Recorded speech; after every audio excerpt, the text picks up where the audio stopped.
Gradient is 0 then on these curves. The gradient is the derivative, so let's differentiate. And when is the derivative or the gradient function 0? Differentiate 2x to the 1, isn't it? This goes to 1, and the constant goes to nothing. When does that equal 0? Well, that equals 0 when 2x equals 1, isn't it? Move the 1 over, and now move the 2 from times on one side to divide on the other. X is a half. That's when the gradient is 0. Next one, dy dx then equals e to the x minus 1. That equals 0 when e to the x equals 1. Log base e, and that happens when, move that and write it in log form, the x drops down to ground level. Log e of 1, isn't it?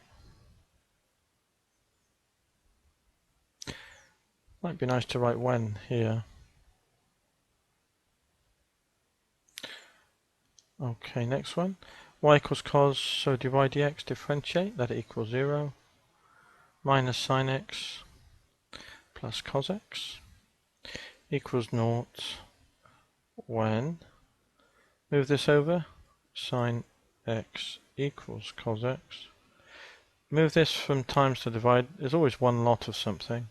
So when we do, we see that sine over cos, which is tan, equals 1. Because we move the cos from times on one side to divide, we can write sine over cos as tan, and there's one lot of cos here, so there's always a 1 there. So tan x equals 1.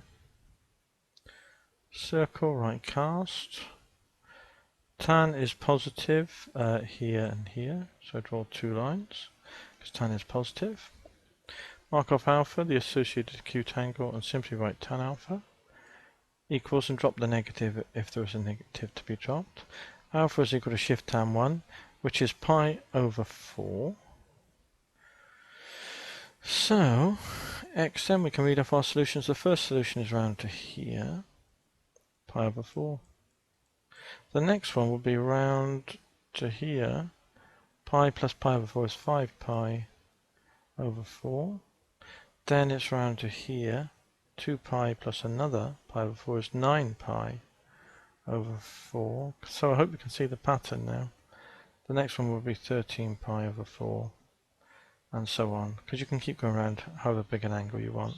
Those are all the values that would be generated as solutions.